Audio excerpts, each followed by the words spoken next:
Well, good day and welcome to you. Yeah, nice to have you here. Okay, so just go through a couple announcements here. If you're new, well, welcome, welcome. It's nice to have you here, and I'm glad you chose to join us live, not just on YouTube after the meeting. And so we do a number of meetings a week. We do the Kundalini group. That's Wednesday. We do a Wednesday night meditation, Sunday night satsang, and we have 6 to 8 retreats a year. So our next retreat is August 22nd through the 24th. This one's online. And I like online retreats because you can do them from the comfort of your own home.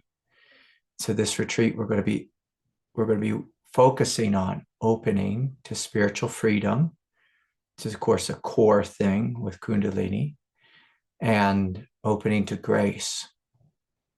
And it's important that we know about these two spiritual aspects of our being. Is when Kundalini comes into us, often we feel it's like an outside force. And so this week, actually on Monday, I had to take my daughter for a second round of surgery after she broke her leg. And that's always, just a tough thing as a parent to do. But my daughter elicited this reaction that many of us have in regards to Kundalini, that many of us have in regards to the unknown. My daughter had to be put asleep, and they were going to take a piece of metal and some screws out of her leg because her bone had healed. So they needed to get that metal out of there. And, the nurse is like, hey, I'm going to give you an IV. And my daughter's like, nope, nope, I don't want that thing. I don't want a needle anywhere near me. And just did this response of contracting and like pulling her arm away. And I was like, sweetheart, we need your arm to be straight so she could put the IV in. And, if you keep it straight and relaxed, it'll go much easier. And for many of us, if we get an IV, if we're really relaxed, sometimes it's like, oh, that's no big deal. But when we're tense and when we're fighting, when we're resisting, when we clinch down through the center line, it makes everything more difficult. Everything more difficult. And so with Kundalini, like Kundalini is this great force, this immense force. But it's a force that our human body doesn't understand. In fact, our superego, the Kundalini is dormant in everyone, but the superego in everyone keeps it repressed. As the superego says, this is something we don't know about, we don't understand. It feels other or separate from me, the superego. And I don't like things that I don't know and I don't understand. So I'm just going to keep it repressed, keep it forced down. And for most of us on this path of awakening, our body resists Kundalini in a way that just causes great confusion to us. And so when we get to question and answer, many of you say, well, the Kundalini is doing this and the Kundalini is doing that. Kundalini tends to just be doing one thing. It just wants to flow. It's just energy that wants to flow. And when we let it flow, you will feel euphoric. You'll feel spacious, you'll feel radiant, blissful, full of light. There may be some bizarre feelings in there, but the majority of the time, it feels incredibly pleasant if we are fully receptive and surrendered to it. If you resist it, what you'll experience is a symptom, which is more in alignment with what I would call a stress response.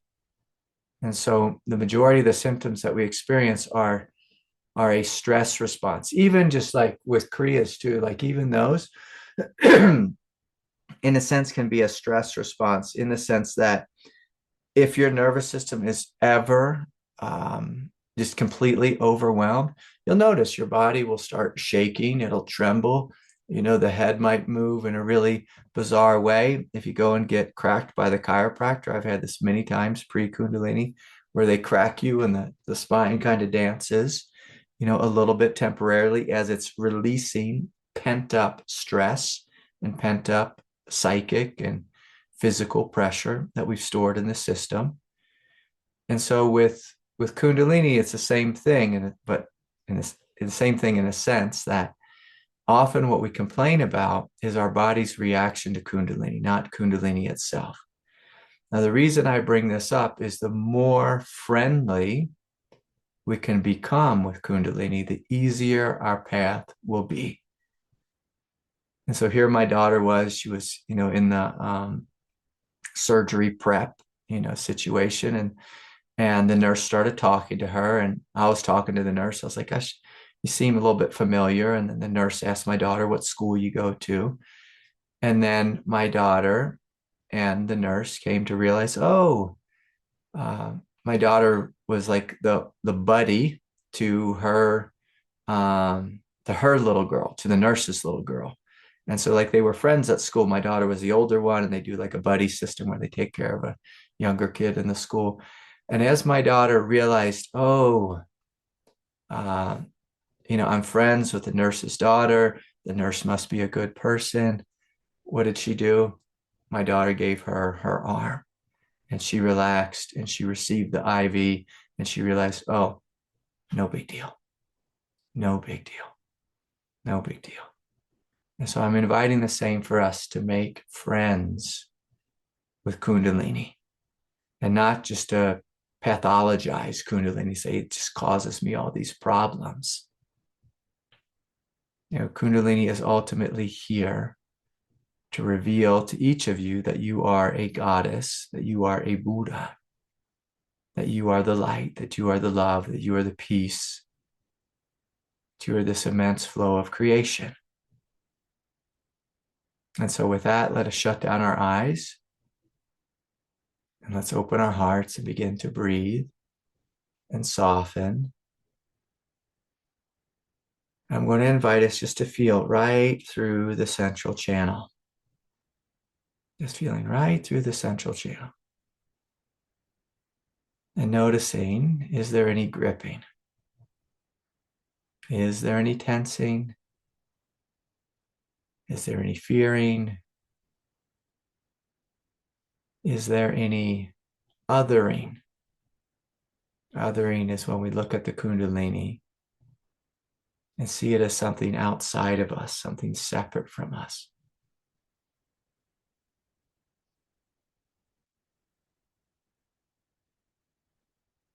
And instead of tensing, instead of fighting, instead of resisting,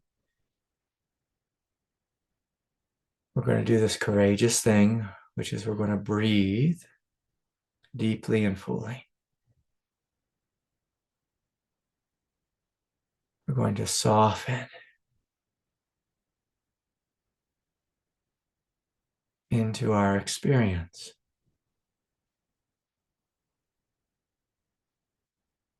And even if our experience is one of fear or tension, we're going to lean into that. We're going to soften into that. And so it's very important that we soften and relax in the space of the mind.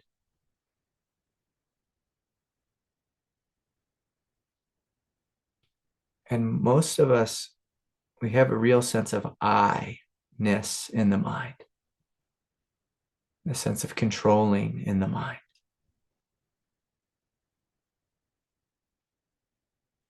And if that's you, I'm going to invite you to just to see yourself with a steering wheel in your hand, trying to control your life, steer your life.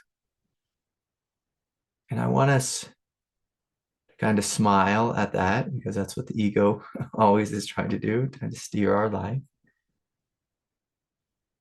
And at least for this period of meditation, I'm going to invite us just to let go of that steering wheel and allow your consciousness to take a big backward step. So most of us, we feel our consciousness in our forehead, sometimes in our jaw and in the places of tension. And I want us to take a big backward step, almost like we're going all the way back into the spine. I even feel as if we're stepping on the other side of the spine, the back side. And as you do so, you might notice a lot more space.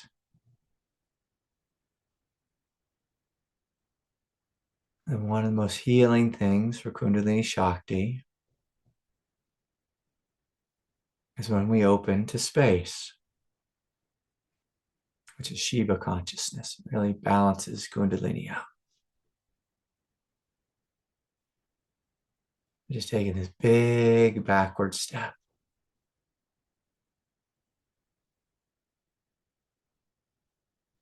And opening into this inherent spaciousness.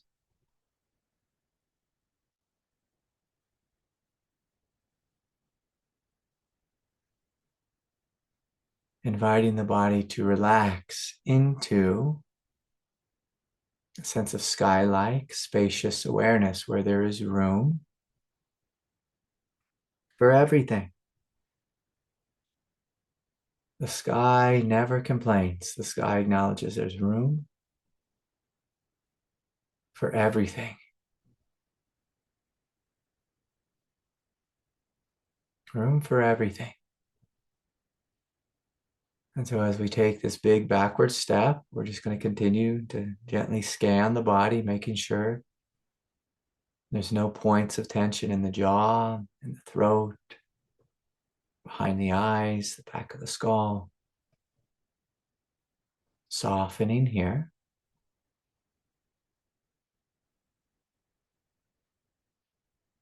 And melting here.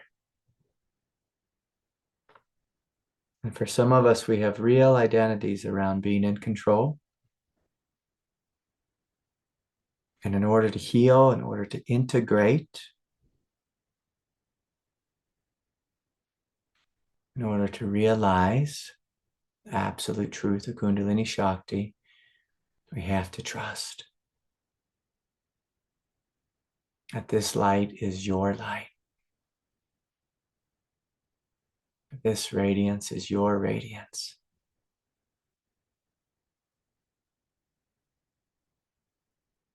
That this radiance is good, is divine, is holy.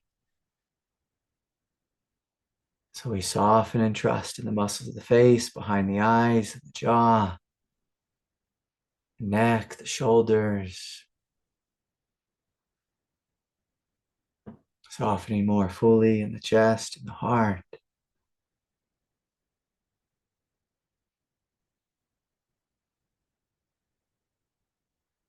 And really taking, a couple minutes here with the heart.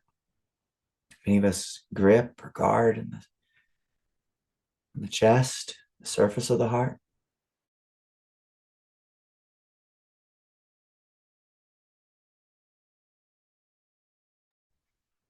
Some of us kind of grip and guard and have some armor on the backside of the heart.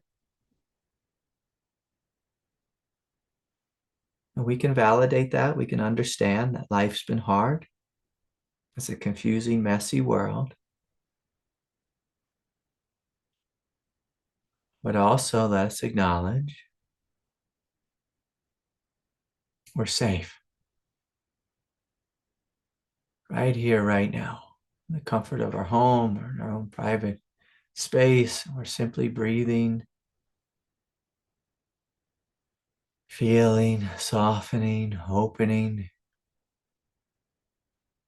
And those of you who are proficient at trusting, you'll notice the energy is flowing very fluidly. You might be smiling and feeling a sense of radiance. And the body might even want to move. And I'm going to invite you to let the body move. If it wants to move, if it wants to flow, if it wants to sway. And I don't want it to be, manufactured. Like sometimes we get into like some real yoga sequences that we think we should be doing, but I want it just to come naturally. Just letting your body, if it wants to move or sway a little bit, I'd rather you do this than to be rigid. Rigidity is how the ego responds. And again, just like with my little girl, she saw that needle, she's got real rigid. We're going to loosen up a little bit. We're going to trust. We're going to acknowledge God is here, grace is here. That God chose to wake up in each of you. There must be something great here within you. You must be a great yogi of some sort, even if you don't identify with that. Must be the case. Must be the case. God chose to wake up in you. And so breathing and feeling, softening.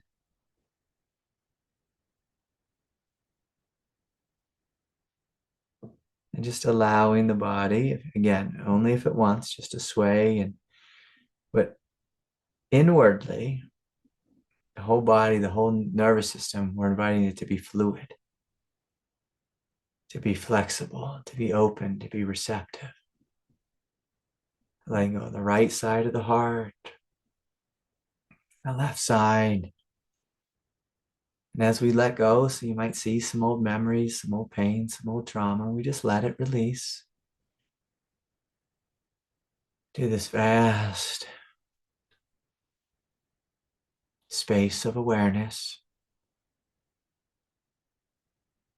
knowing and trusting that there's room for everything. We are good, we are safe, we're on a path of awakening. And we can be deeply relaxed, deeply at ease.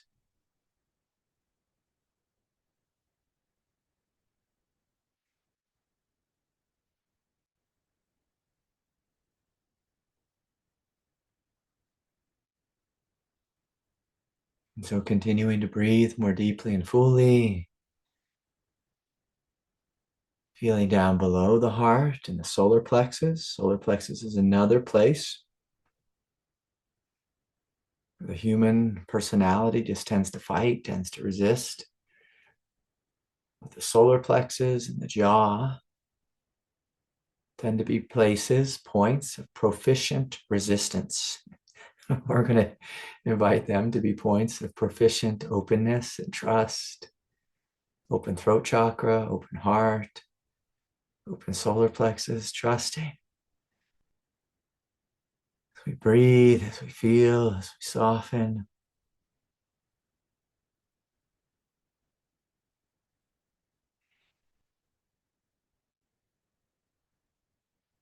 We're trusting.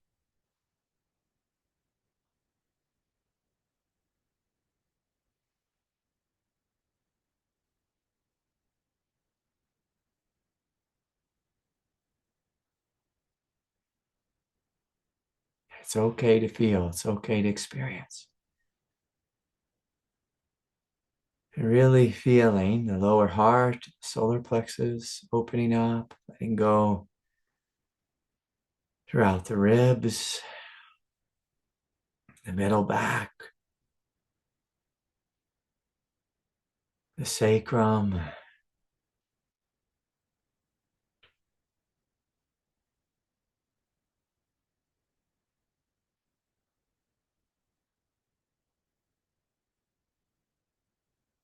opening in the hara, the lower abdomen. And again, there can be a clench here. The hara is right below the belly button, a couple inches, and then inward toward the spine. And just checking. Do I grip? Do I fight? Do I resist? Do I fear?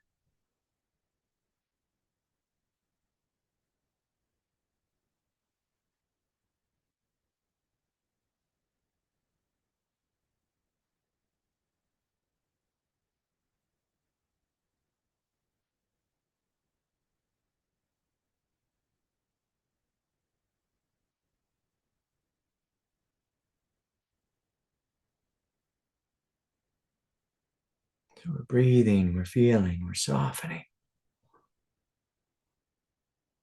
all the way down.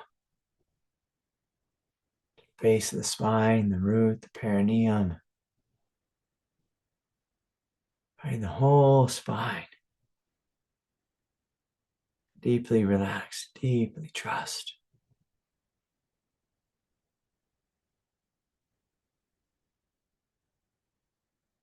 And I invite you to see your entire body seated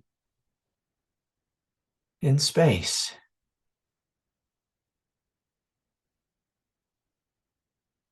This sky-like spaciousness.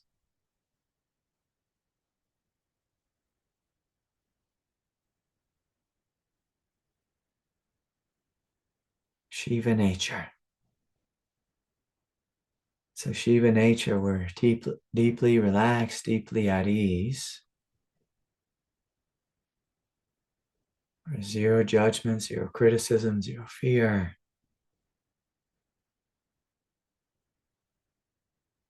And Shiva nature fully allows whatever is here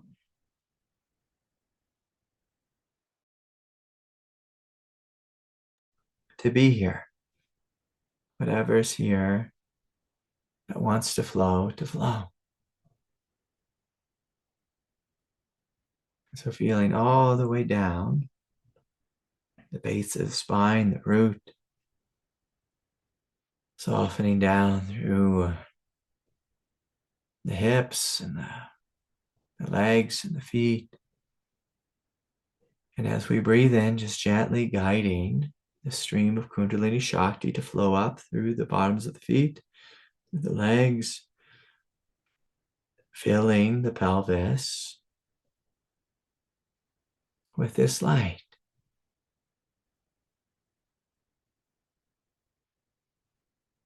This immense non-dual sense of radiance.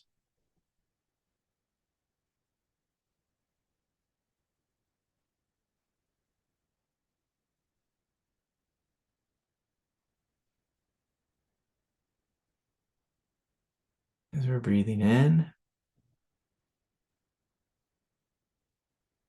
and breathing out, we're welcoming this flow of radiance up through the feet, the shins, the quads, the hamstrings, the legs. It's flowing right up through the center of the body, going into the root. And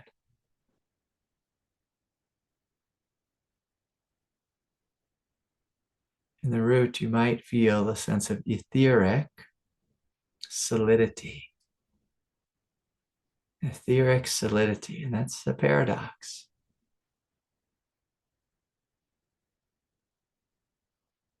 Like the spaciousness that is solid. With the root, I invite you to really feel yourself rooted and connected and merged with the hugeness of Mother Earth. So when we're as big as the sky and as big as the earth, we don't need to bow before fear.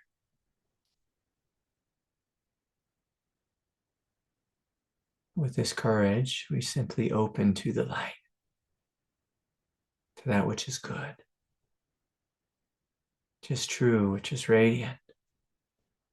Continuing to breathe and gently inviting this Kundalini Shakti to flow and up through the feet, through the legs, through the root, into the hara. And again, you might feel a sense of solidity or density, but also mixed with light, with radiance and spaciousness. I invite you to see the hara. It's like spreading out across the horizon of the earth. The root is down into the earth. The hara spreading out across the earth.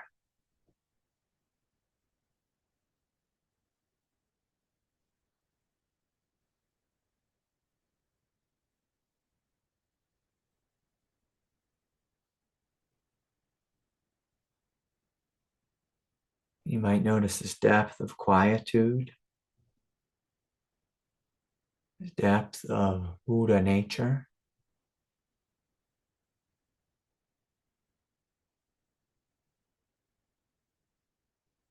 And yes, with lots of radiance.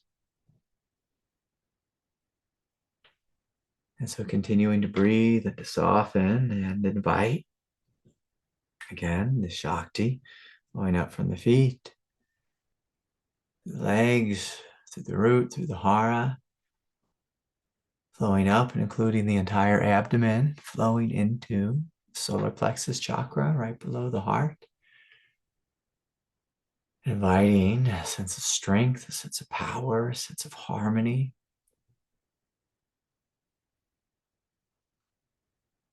And I invite you just to take a moment to acknowledge this real power. As the root comes online, the hara comes online, the solar plexus is deep and profound power. Very different than the insecure nature of the thinking mind, the insecure nature of the personality or egoic mind. Some power here. Really feeling yourself as a goddess, as a Buddha. For breathing in.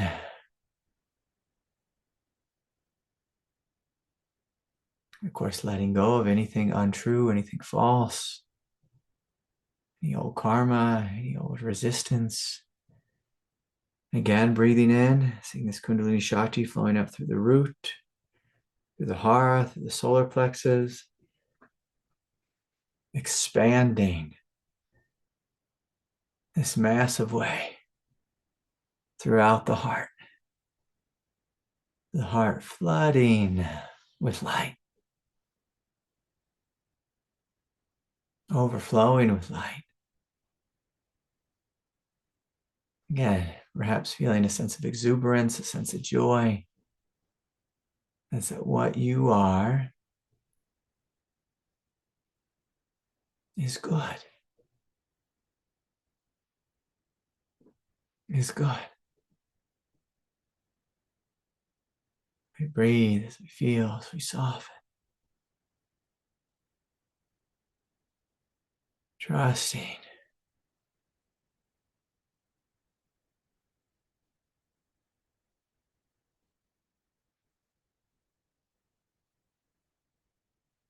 And what you are is good.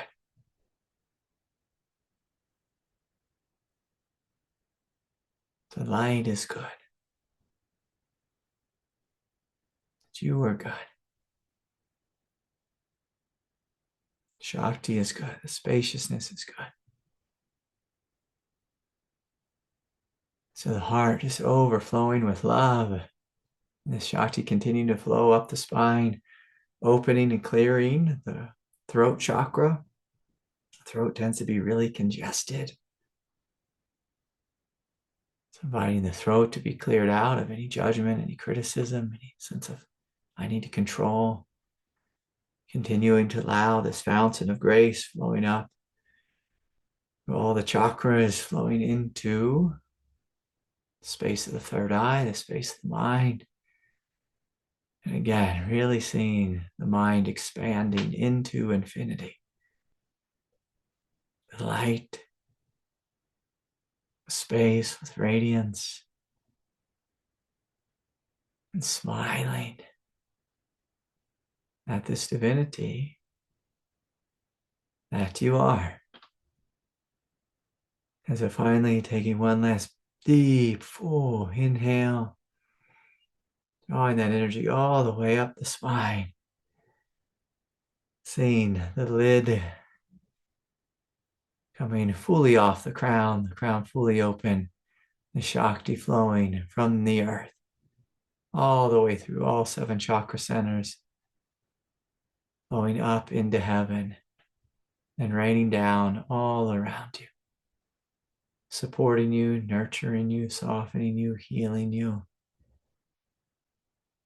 flooding the body with love, with light, with strength, with peace. A quiet sense of exuberance and compassion.